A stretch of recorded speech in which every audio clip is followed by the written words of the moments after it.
خلک وای کنه وای د سوات خلک خواږه دي کنه نو دا ولې خواږه دي دا شی ور پورې وی ډیر زبردست شی دی ये बात है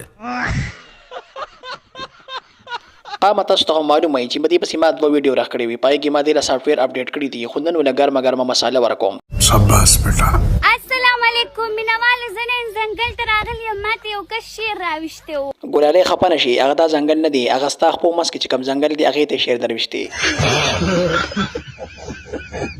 بشیر پس دلته ځنګل ته راغلی خو خپې مې ماته شوې خو شیر نشته که په سواد کې شیران وي نو ته ځنګل ته تلی هم نه به افسوس تا د خلون کوهستاني شیر پکار دی دا دا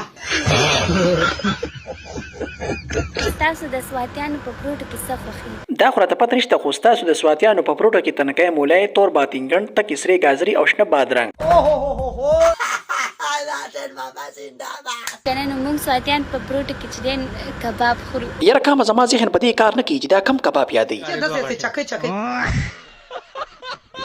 هغه وای لوبیا موږ وای شوپړ یره پزلم یو ارمان دی خوشې ځنګل وي او دارا سره وي او ما خام راتلی او شیره پړسېدلې پروتي غړنې چرګ زامن پکې نه کنا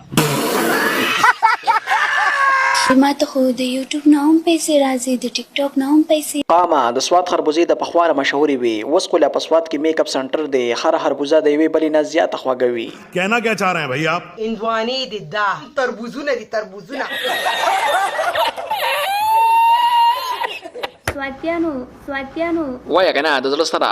سړی درته خپې او لاسونه ټینګ ټینګ وتړي او بیا د شړشمو په تیلو غوړه راغوړه کې ګیر ناګیر او بیا دې پروغه په سار کې ومنډي ابسته یار که ویډیو مو خوښ شوي ویډیو در سره لایک کړئ او چینل ور سره سبسکرایب کړئ مهرباني خوشاله شئ